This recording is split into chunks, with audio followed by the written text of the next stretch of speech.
Carol. Thank you. I appreciate also the setting here. I remember coming out here and standing in the grass, and I thought, well, I'm a little short for that with this crowd. And I walked around and got a bale of straw back there and carried it out here and set it in the grass a few years ago. Now we've got a nice stage. This is good, and the Iowa Civility is something that we want to advertise across the country. You know, we've got so much to be proud of, and so much to be thankful for here in Iowa. And wherever I go in the country and sometimes in the world, they know about us. They know about our reputation for a lot of good things. And one thing is our work ethic. I would just give you a little narrative. When I first went into Iraq, after it was in 2003, I was at the 1st Armored Division. General Martin Dempsey was commanding that. Now he's the chairman of the Joint Chiefs of Staff. And as I introduced myself walking out of the room, there were about a dozen members of Congress there from all across the country, and they could overhear what he said to me. Obviously, he wanted them all to hear it. And I came by, I said, Steve King, Iowa, to introduce myself. He took my hand and he pulled it in real tight, and he looked me right in the eye and he said, keep sending me those good Iowa kids.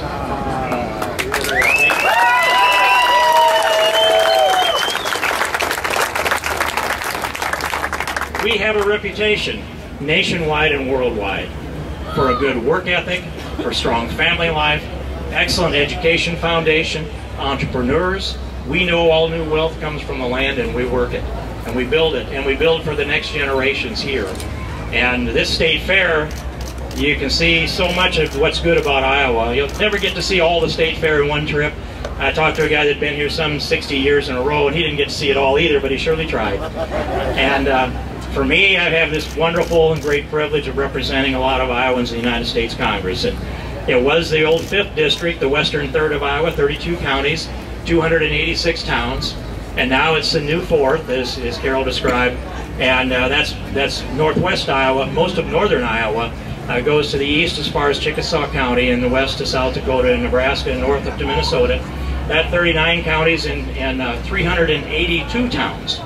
And that old Yukon that I just traded in has been to every single one of those towns in every single one of those counties in the old 5th and in the new 4th. And so I've had a chance to see a lot of Iowa and get to know a lot of Iowans and to grow up here, and our roots go deep. I started a construction company in 1975, and I sold it to my oldest son after I went to Congress, and they live within 10 miles of our house, and they're doing fine. And we're working in our 40th construction season now, doing earth moving and underground utility and a little structural concrete work. And so a lot of us have been out there in the heat, in the cold, in the dust, and in the wind, and in the rain, and the snow, and in the ice, doing the things that need to be done. Iowans doing work that some people say they're Americans that won't do. Well, we seem to find almost all of that work that nobody wanted to do. We just go do it. Try to get the most paycheck we can for that. We just go do it. And you've granted me the distinct honor and the privilege of serving you in the state Senate for 6 years, and now these terms in the United States House of Representatives. And here's what I owe you. I owe you my best judgment and my best effort. And I owe everybody in the district this, I owe everybody in Iowa this, I owe everybody in America. Best effort, best judgment. And in that comes listening to people. And so inside that beltway, you know, Washington, D.C. is a magnet for smart people. They are. And they go and they live inside that circle. And after they're there for a while, if they don't leave and come out and look at the real America, they start to think they've got all the answers inside the beltway, and they get Potomac fever.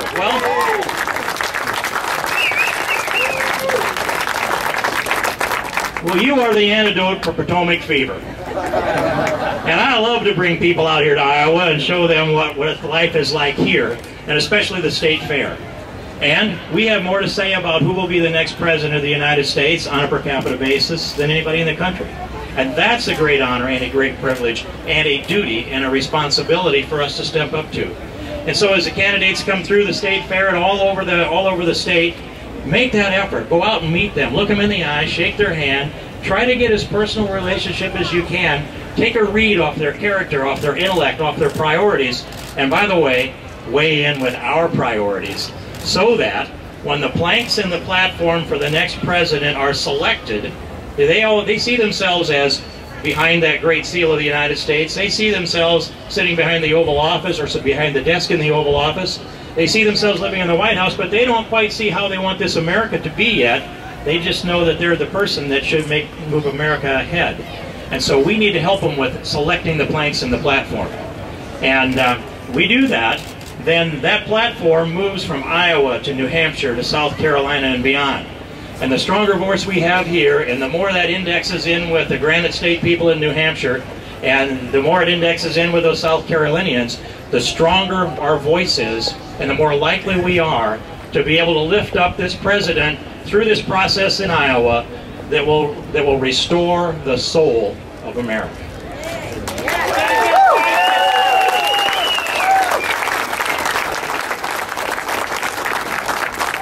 I'm very troubled by what I've seen happen over the last 6.5 years in this administration that we're dealing with.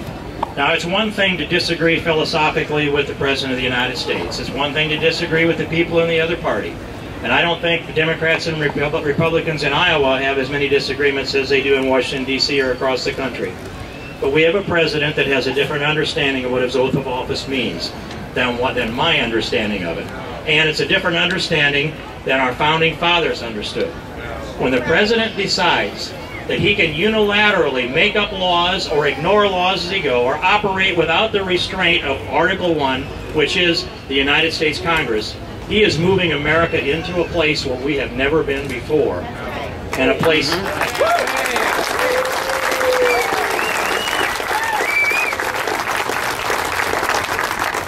And so 2 years ago, when the president issued his Morton memos, I convened a group of people, the smartest constitutional lawyers that I could find, at a table there in Washington, and we decided to move forward with a lawsuit to declare to him, you cannot make up law on your own, you can't decide not to enforce it, you can't create it, and you can't make work permits on your own. And I have a little experience in that, because when I was in the state Senate, our governor thought he could. And I had to say I'm sorry to my sons, I spent some of their inheritance to go to court and prove he couldn't. But there's a separation of powers. The legislature writes the laws, the executive branch, the president, carries them out and enforces them. The judicial branch, more or less, is the referee between the other two branches and interprets what those laws say. That also was the case with the second governor in Iowa that thought that he could ignore the law, and we had to go to court and prove that. So I've got two places in my background where I defended my oath to the Constitution. I raise my hand and take an oath to the Constitution every 2 years. I've had that privilege in the past, and I take it seriously. And that means that whether or not I like the results of the policy, I need to defend the Constitution. That's what you've asked me to do. That's what I will do.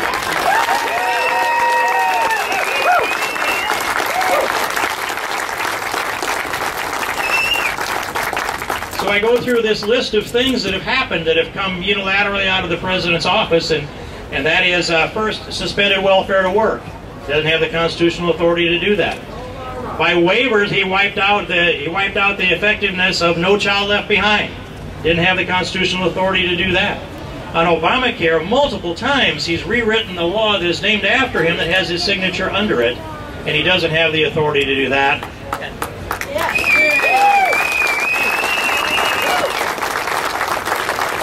And by the way, just in case you wonder if I might have changed my mind, no, Obamacare must be pulled out by the roots.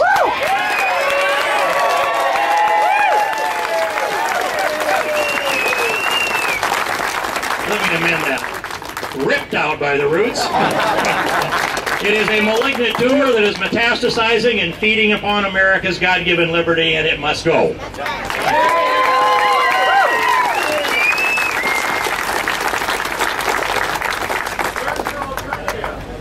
The alternative is pretty easy. It's out there. We've introduced all kinds of them, but I won't get into that debate with you. I'll just say it's there. We've passed many pieces of alternatives, and I laid out a clear policy. But here's my dream. Here's my dream bill, and we'll go to the civility side of this thing again. Thanks for that comment, Carol. But here's my dream bill. Why don't we give every American an opportunity to buy a health savings account that they can max out in, and then with that savings account, they can spend a couple $1,000s a year out of there for normal health care costs, and go to get their health care, their tests, and make sure they take care of their health and their diet and get their exercise, and save that money and spend it when they need to and buy a high deductible policy so their premiums go down, and take that savings and roll it into, by the time they arrive at age 65 and qualify for Medicare and also for Social Security, they would have, an average couple would have $950,000 in their HSA. I would say to them, why don't you buy a Medicare replacement policy with some of that $950,000 and keep the change tax-free? Then it's your life management account and you get your freedom back.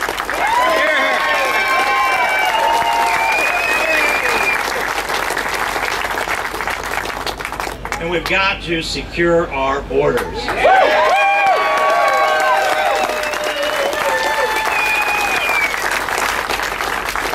About 2 weeks ago, I went down to the border, and I flew down there and rented a car and drove out. I thought the first place to start is the mouth of the Rio Grande River where it dumps into the Gulf.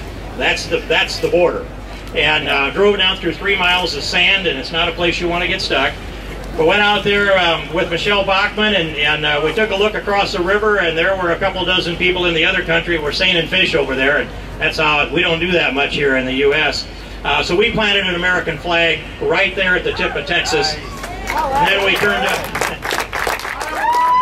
the volume up all the way on Toby Keith and drove out of there. Went to the ports of entry in Brownsville, went to a transfer center that was managed under Health and Human Services, visited unaccompanied alien juveniles and the people that are taking care of them. We went to McAllen, to the the ports of entry, and also to the Border Patrol Center there and other locations. I went to church at Sacred Heart where they're taking care of young people that are in the United States illegally. Worked our way on the river all the way up to Laredo, and partway there we stopped, and I've got some video of 2 coyotes inflating a raft, putting a pregnant woman into the raft, and under the nose of the Border Patrol and the city police, run that raft across the Rio Grande River, dock it at shore, help her out, and the coyote gets back in the raft. The 2 of them went back and deflated the raft, folded it up, put it in the trunk, and she stood there and waited for the Border Patrol where she could apply for asylum. And of course that little baby will be born in America and be treated and deal with as an American citizen. That happens every day. We didn't have to wait an hour. And it's going, that's only one little piece of the river that we're looking at. This country was built on a good number of things that are the pillars of American exceptionalism. They are freedom of speech, religion, and assembly like we're doing now. And the press. And the right to keep and bear arms. And without it...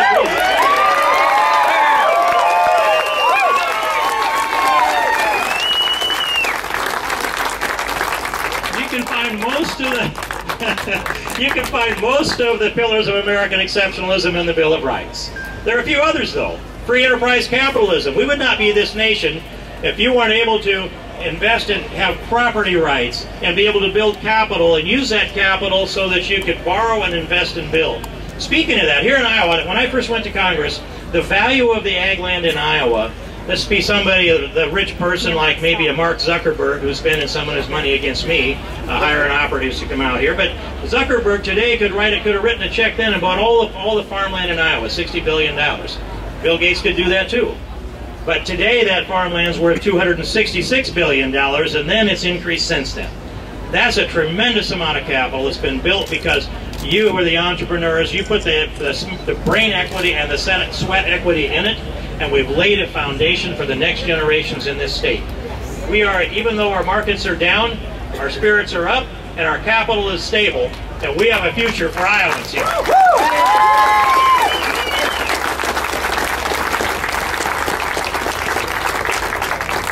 So if you send me back to the United States Congress, I will tell you that I'm really happy about my job. I'm not usually this happy about it, but I am. And sometimes, a lot of times I'll spend 3 weeks there and I get to come back to Iowa for a week.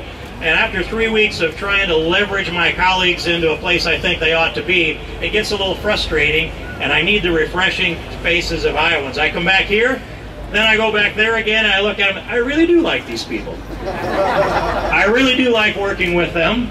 And we came off of a springboard last Friday of a good piece of legislation that was fought out the right way. Not only do I feel good about the immigration language that was passed in the House, I feel good about the process that got us there. Not very often I've been able to say that. So we can make progress, and we can let's do our best to move that right presidential candidate forward. Let's challenge him to stand up for the fair tax, and let's end the IRS.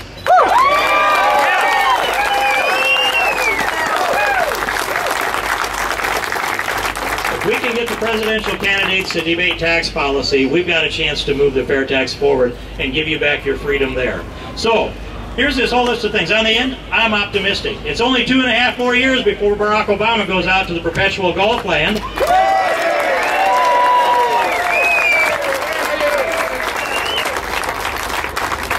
We can hack it till then. And my part of my job is to minimize the damage and maybe turn it around if we can. If there's a wave election in November and Americans send a lot more people that agree with us to the United States House of Representatives, and if we elect Joni Ernst to the United States Senate,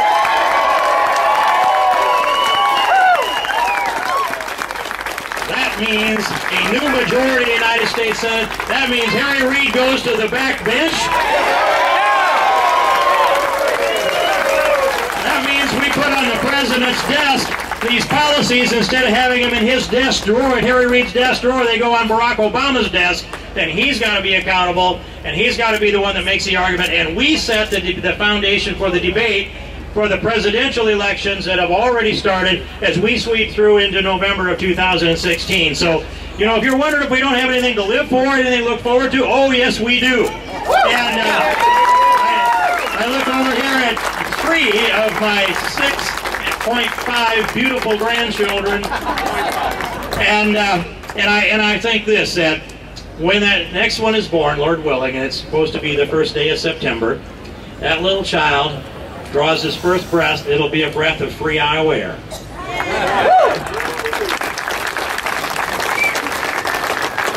And I pray that, like all of you, he lives a long life, but the end of his natural life, when he draws his last breath, I pray that that breath is more free than his first breath.